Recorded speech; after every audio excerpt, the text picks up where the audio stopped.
அதே போல கட்டிடம் கட்டுகின்ற அனுமதி கிட்டத்தட்ட பன்மடங்கு உயர்த்தப்பட்டுகின்றது, 2 மடங்கு உயர்த்தப்பட்டுகின்றது. 1000 சதுரடி கட்ட வேண்டும் என்று சொன்னால் அண்ணா திமுக ஆட்சியில் இருந்தது விட இப்பொழுது இருக்கின்ற விடியா திமுக ஆட்சியில் பிளான் அப்ரூவ்டுக்கு மாநகராட்சி பகுதியில் 3 மடங்கு அதிக கட்டணம் வசூல் செய்யப்படுகிறது. அதே போல கட்டுமான பொருட்கள் சிந்திக்க வேண்டும், கடுமையாக உயர்ந்து விட்டது. திராவிட முன்னேற்ற கழக தேர்தல் அறிக்கையிலே குறிப்பிட்டிருந்தார்கள், கட்டுமான பொருட்கள் விலை ஏறுகின்ற பொழுது அதை அத்தியாவசிய பட்டியலில் சேர்க்கப்பட்டு விலை கட்டுப்பாட்டுகள் கொண்டு வரப்படும் என்று நான் சட்டமன்றத்திலே இன்றைக்கு அந்த துறையுடைய அமைச்சரை கேட்டேன். நீங்கள் இப்பொழுது கட்டுமான பொருட்கள் விலை உயர்ந்து விட்டது, நீங்கள் கூறியவாறு நீங்கள் அறிவித்தவாறு கட்டுமான பொருட்கள் விலை உயர்கின்ற பொழுது தேர்தல் அறிக்கையிலே குறிப்பிட்டீர்களே, அத்தியாவசிய பட்டியலில் இதை சேர்க்க வேண்டும் என்று குறிப்பிட்டேன். பதிலே இல்லை.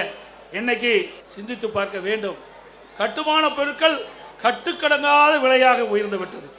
கம்பி டன் 40,000 ரூபாய்க்கு அண்ணா திமுக ஆட்சி, இன்னைக்கு 60,000 ரூபாய்க்கு விற்கிது. சிமெண்ட் ஒரு மூட்டை அண்ணா திமுக ஆட்சியில் 240, இன்னைக்கு 340 ரூபா. அதுபோல் எம்சாண்ட் 3000 ரூபாய்க்கு விற்ற எம்சாண்ட் 5500 ரூபா. ஜல்லி ஒரு யூனிட் 2000 ரூபாய்க்கு விற்றது, இன்றைய தினம் 6000 ரூபாய்க்கு விற்கிறது. இப்படி பன்மடங்கு கட்டுமான பொருட்களுடைய விலை உயர்ந்தனால கட்டுமான தொழில் கடுமையாக பாதிக்கப்பட்டது. லட்சக்கணக்கான தொழிலாளர்கள் பாதிக்கப்பட்டார்கள்.